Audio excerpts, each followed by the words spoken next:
The Chicago Bears are the only team in the NFL, the only franchise in the NFL that has never, ever, ever had a 4,000-yard passer. Well, we are right there on the borderline with Caleb Williams. 13 touchdowns, only 4 interceptions, 2,100 yards through the season. He is absolutely on pace.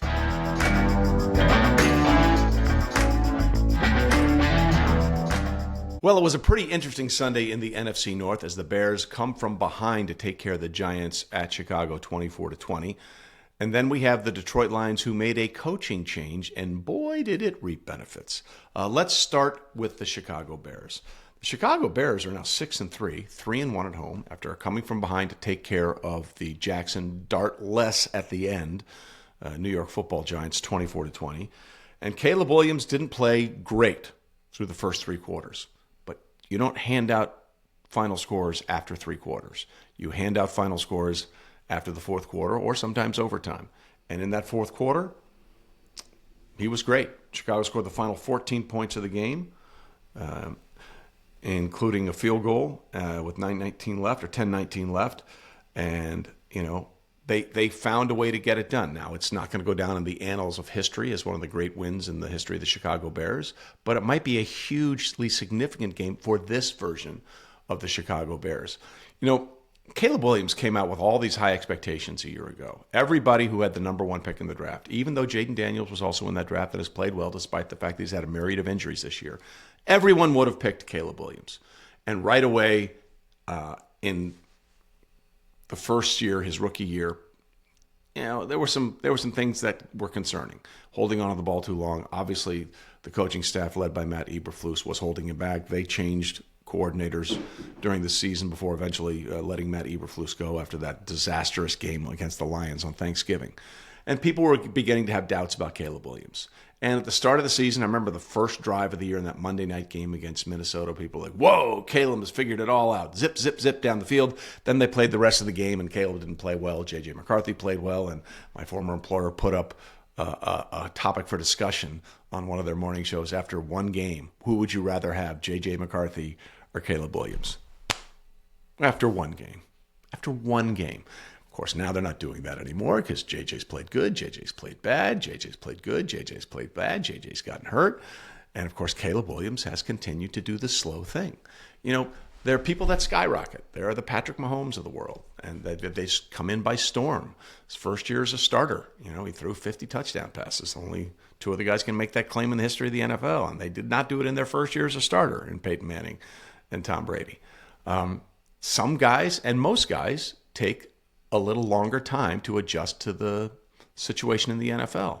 I mean, we talked about all the reclamation projects out there right now, and Daniel Jones and Sam Darnold and Baker Mayfield and all these guys doing well, not with the team that drafted him. Well, Caleb may be finally putting it together.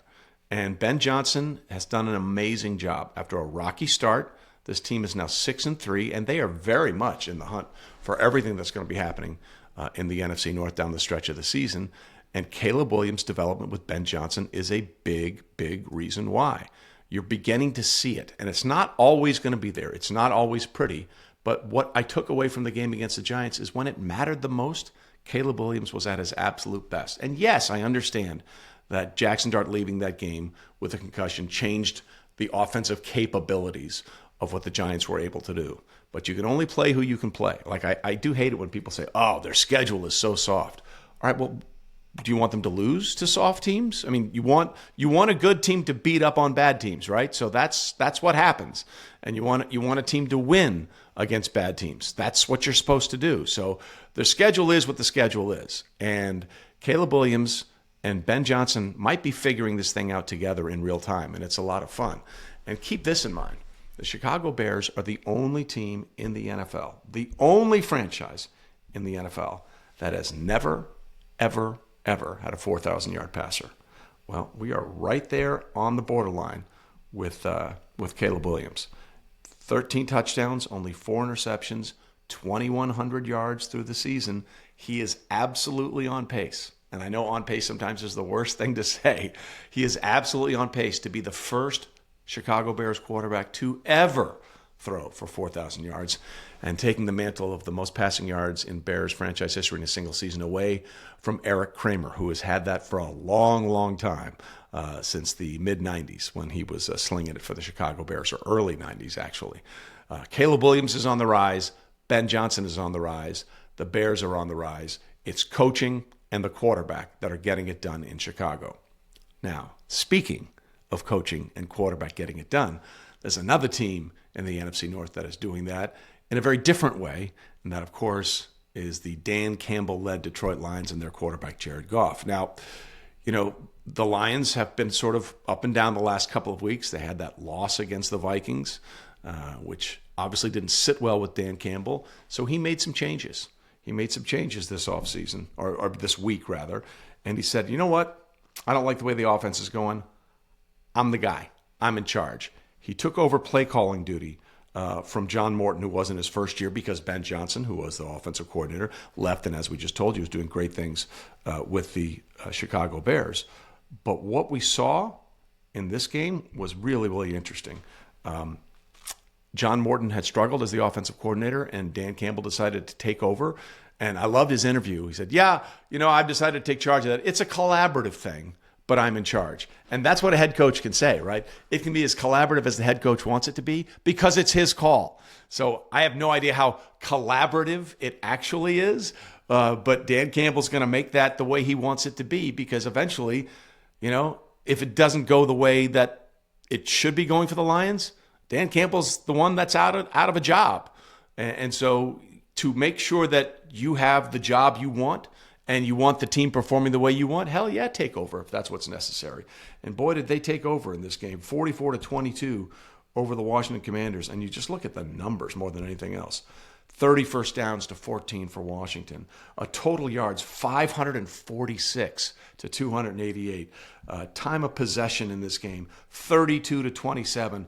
This was a thorough beatdown, and I get it. Marcus Mariota played quarterback for the injured Jaden Daniels. He played okay, but if you're going to be the guy that's going to take over for the play calling and do this is exactly the kind of performance you want from your team. I mean, the whole thing was put together. Everybody got involved in this offense, and they rolled to 44 points. And Jared Goff, once again, pulling the trigger very effectively in this game. 25 of 33, 320 yards, 3 touchdowns. And we look at balance on the offense. How about this for rushing? Jahmyr Gibbs, 142 yards. David Montgomery, 71 yards. They ran for 226. They threw it for 320. That's the kind of offense we've seen out of the Detroit Lions the last few years when Ben Johnson was there. And you might recall the first time the Bears went to Detroit this season, and Detroit struggled in that Week 1 loss at Lambeau Field, really didn't move the ball very effectively. In that game, there was a turnover by the Lions, and the entire defense went down into the end zone to celebrate. And the celebration, you might recall at the time, was the fake stumble play that the Lions and Jared Goff pulled off against the Bears a year ago, where it looked like it was a busted play, and then Goff threw it downfield to a wide open receiver. Basically, it was a very creative play that Ben Johnson made and fooled everybody. So that was the Lions defense basically saying, hey, everyone thought it was you. We're still here, and we're still doing well. And the offense is doing amazingly well. And look, coaches are paid for the tough decisions, right? You want to support your guys. You want to put your guys in place. You want to give them the opportunity and the chance that you had at one point, whether as a position coach or a coordinator, to show that they have the stuff. And it's also your right as the head coach to say, hey, at this point, it ain't working. I'm going to take over. And you don't have to fully take over play calling like Dan Campbell has done, and it clearly worked. Again, 44 points. They double up the Commanders, over 500 yards of offense. You just have to remind somebody who's boss at some point. And I'm not suggesting in any way, shape, or form that John Morton didn't know who was boss, but if it isn't working, it's up to the boss to make sure it works the way he wants it to go. And I'll give you a great example of that. The Rams, when they were the greatest show on turf in the late 90s, Dick Vermeil was still the head coach, and their offensive coordinator was Mike Martz. And Mike Martz was thought of as this incredibly offensive genius, this great play designer, play caller, could come up with these creative formations to get people wide open, running all over the field. And every once in a while, when he was the offensive coordinator, he would start doing that too much. And the Rams had a guy in their backfield that went by the name of 28, ran by the number 28. They got in a trade from the Colts. His name was Marshall Faulk. He went on to be a league MVP and all this kind of stuff. And Dick Vermeil understood the importance, as we talked about with Seattle, of understanding the running game needs to matter. And every once in a while, he'd get on the headset and say to Mike Martz, give the ball to 28. Like, stop throwing it around to Isaac Bruce, Torrey Holt, Azir Hakeem, Ernie Conwell, our tight end, all this kind of stuff. Ricky Prohl, I get it. Give the ball to 28. Get 28 involved in the offense, whether by running it or passing it. Give 28 the ball. And every once in a while, he had to nudge Mike Martz to understand that all this fancy stuff is cool. Our bread and butter is number 28, Marshall Faulk. And it feels like in the different way Dan Campbell did this with the Detroit Lions. Hey, things were fine. We're not terrible on offense, but we're not doing the things that I think we need to be doing. So I'm going to take over. And clearly, for this game at least, he knew exactly what he was doing. 44-22, 320 yards passing, 3 touchdowns, no interceptions, 2 rushing touchdowns, 226 yards. 226 yards on the ground. The mojo that sometimes wasn't there from that offense for Detroit in the earlier part of the season seems to be back on track, and that's because Dan Campbell at some point said, I'm the decider.